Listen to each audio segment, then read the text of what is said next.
Wallahi jamaah, ada seorang syekh cerita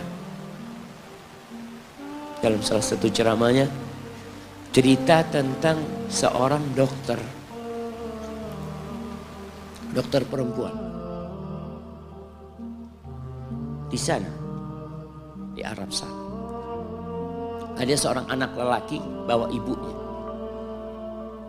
ibunya masuk ke dokter ini, subhanallah. Ibunya ini gila. Anak-anak muda ini, belum nikah, dia bawa ibunya. Nanti ibunya tersenyum sendiri, ketawa sendiri. Masuk ke ruang dokter itu, mejanya dokter diputerin sama ibunya. Anaknya minta maaf, ya dok, kata dia, sekali-kali nanti ngeliat di televisi dokter itu ada gambarnya Ka'bah. Ibunya ngomong, nak kau bukan nak ngomong, kamu bohong Mat kau bohong sama ibu, katanya mau dibawa umroh ibu, kata dia.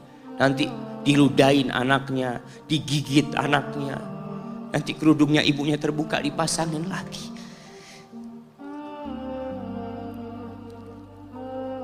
Itu dokter tanya sama anaknya, ini siapa? Ibu anak, kata dia. Sejak kapan dia seperti ini? Sejak lahir. Loh, terus gimana engkau bisa lahir? Iya, sama kakek anak, ibu anak dinikahkan, tapi 10 bulan diceraikan. Ya karena seperti ini, anak lahir dari rahim ibu anak. Dan seperti ini kelakuan. Iya, kata dia. Engkau berbakti sama dia, kata dia. Dia kan gak kenal sama engkau. Iya, dia gak tahu sama anak, tapi Allah tahu kalau dia ibu anak. Allah tahu kalau dia ibu anak. Anak harus berbakti sama dia. Ditanya, ibumu sakit apa? Ibu kena gula, katanya, kena ini sakit. Setelah dikasih resep, itu dokter cerita, pasiennya keluar, ditutup pintunya. Dokter ini nangis. Dia mengatakan, ana sering dengar ceramah tentang birrul walidain. Ana sering mendengarkan tausiah ustaz tentang berbakti kepada orang tua, tapi ana baru sekarang melihat kebaktian seorang anak sama orang tuanya. Ibunya gila, dia tetap berbakti. Dan dia mengatakan, iya, ibu anak gak tahu sama anak, tapi Allah tahu kalau dia ibu anak. Dan yang ngasih wasiat supaya kita berbakti sama orang tua itu Allah, jemaah. Apapun yang dilakukan orang tua kita.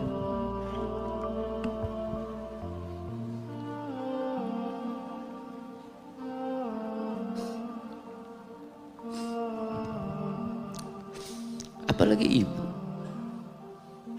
Allah katakan, hamalathu ummuhu kurha wa wada'athu kurha. Ibu kita hamil kita itu dalam kondisi yang sulit.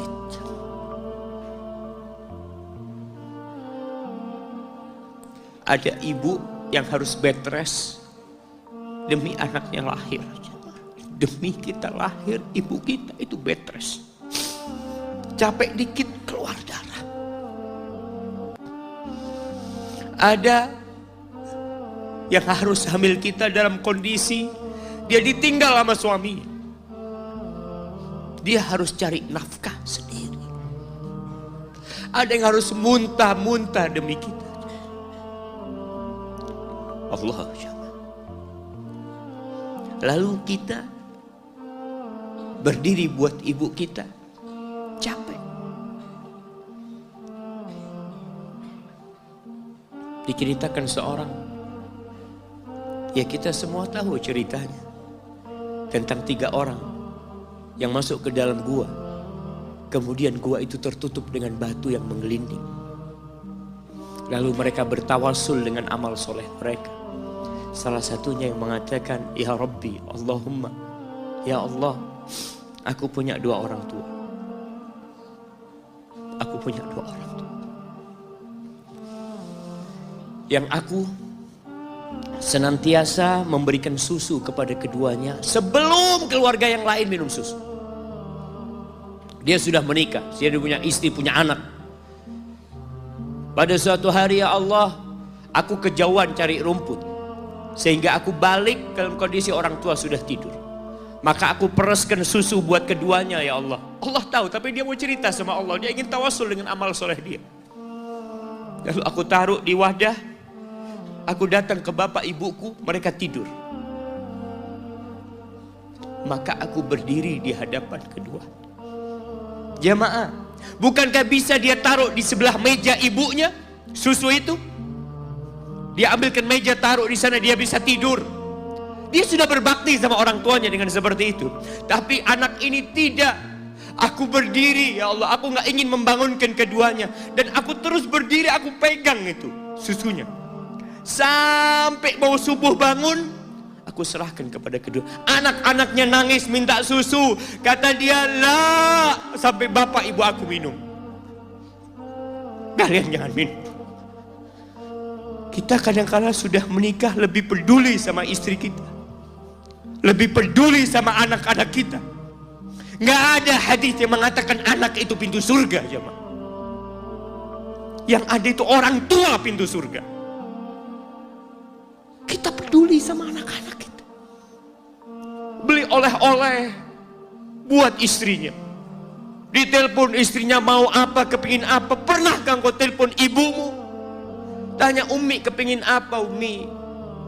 Ana lagi dalam perjalanan, Umi.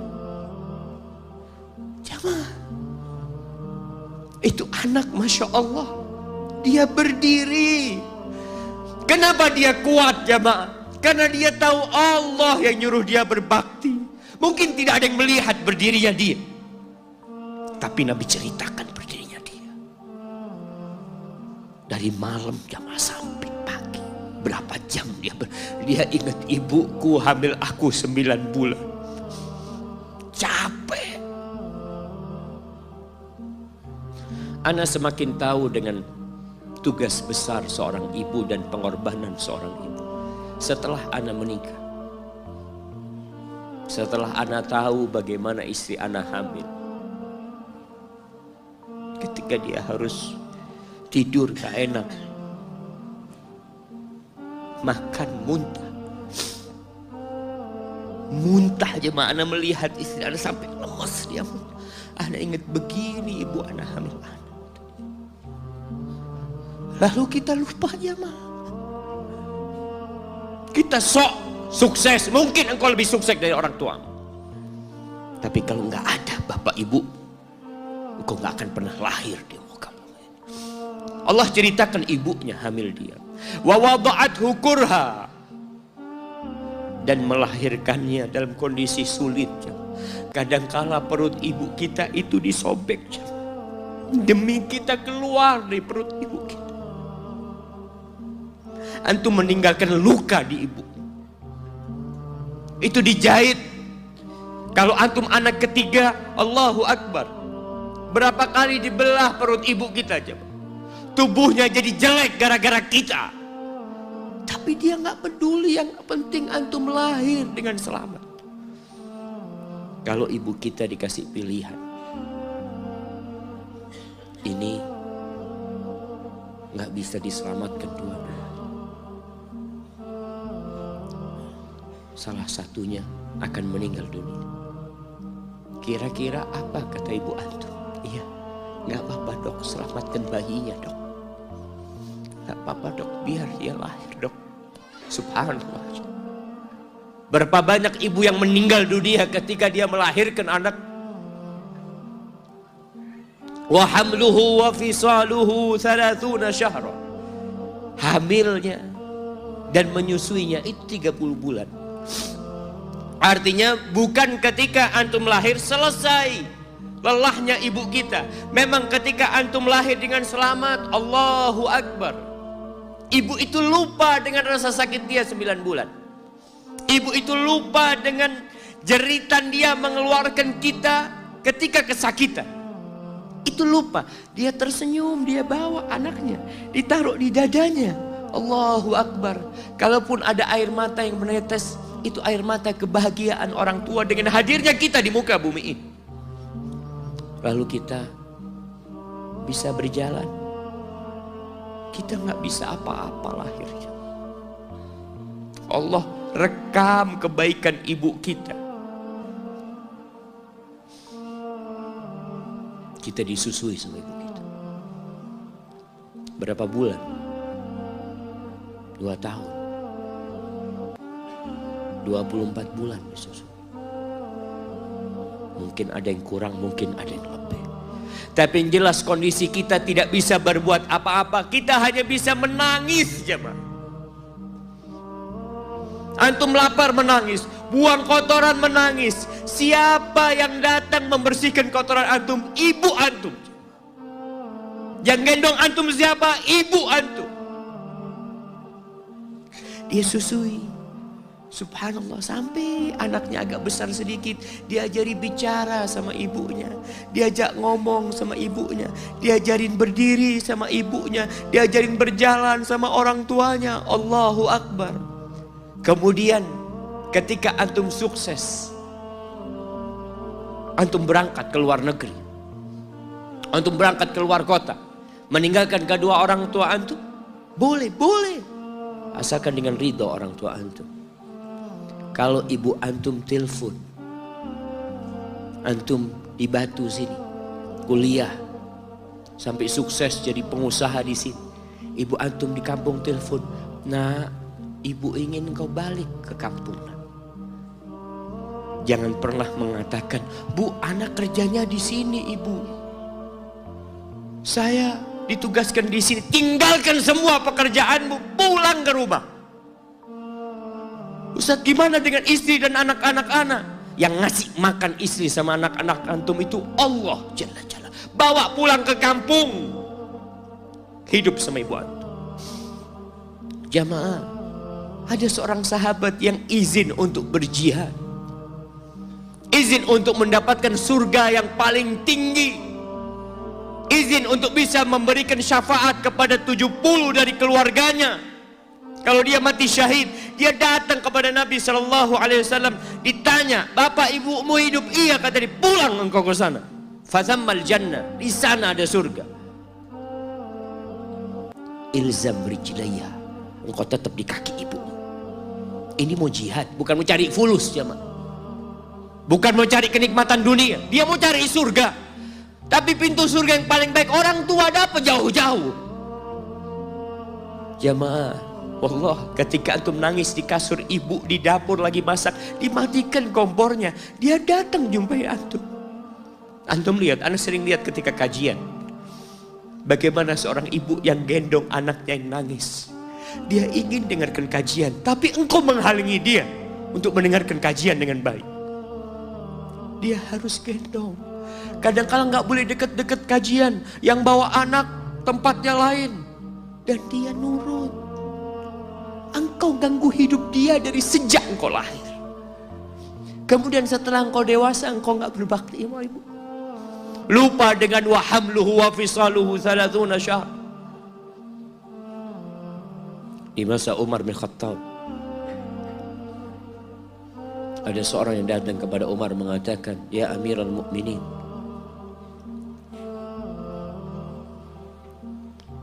aku ini jadi kendaraan buat ibu.